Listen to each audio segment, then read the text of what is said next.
টলিউডের জনপ্রিয় অভিনেত্রী তনুশ্রী চক্রবর্তী অবশেষে চুপিসারেই সাত পাকে বাধা পড়লেন।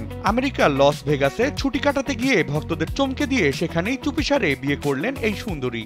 আমরা দুজন ঘর ভেঙেছি কোন সুখে।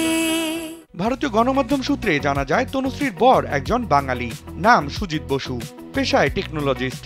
দীর্ঘ ২৮ বছর ধরে তিনি আমেরিকায় বসবাস করছেন। এমনকি বিয়েটা তনুশ্রী নিজের জন্য এক সারপ্রাইজ।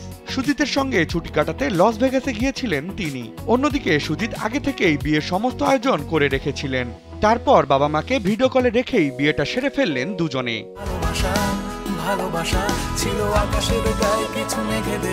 অভিনেত্রীর নিজের সোশ্যাল মিডিয়া হ্যান্ডেলে প্রকাশিত ছবিগুলোতে দেখা যায় বিয়েতে তনুশ্রী পরেছেন হোয়াইট গাউন, হাতে মেহেদি, সঙ্গে হীরের গয়না।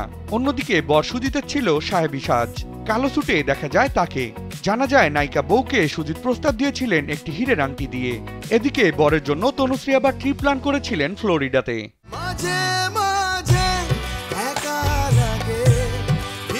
বিয়ে প্রসঙ্গে তনুশ্রী বলেন, ৫ মাসেই আমরা একে অপরের খুব কাছে চলে এসেছি। দেশে ফিরে বিয়ে করব ভাবছিলাম, তবে এখানেই যে বিয়েটা হয়ে যাবে ভাবিনি। ও আমার কাজকে খুব সম্মান করে, যেটা আমার কাছে অন্যতম ভালো লাগার জায়গা। বিয়ের পরবর্তী পরিকল্পনা সম্পর্কে অভিনেত্রী জানান, আপাতত তিনি ২ দেশেই থাকবেন, অভিনয় ছাড়ছেন না, বরং ২ দেশে সুবিধা মতো যাওয়া আসা চলমান থাকবে। এখন কেবল সময়ের অপেক্ষা, কবে এই নবদম্পতি ভারতে ফিরবেন, আর কবেই বা রিসেপশনের আয়োজন করে নামাবে তারকাদের ঢল।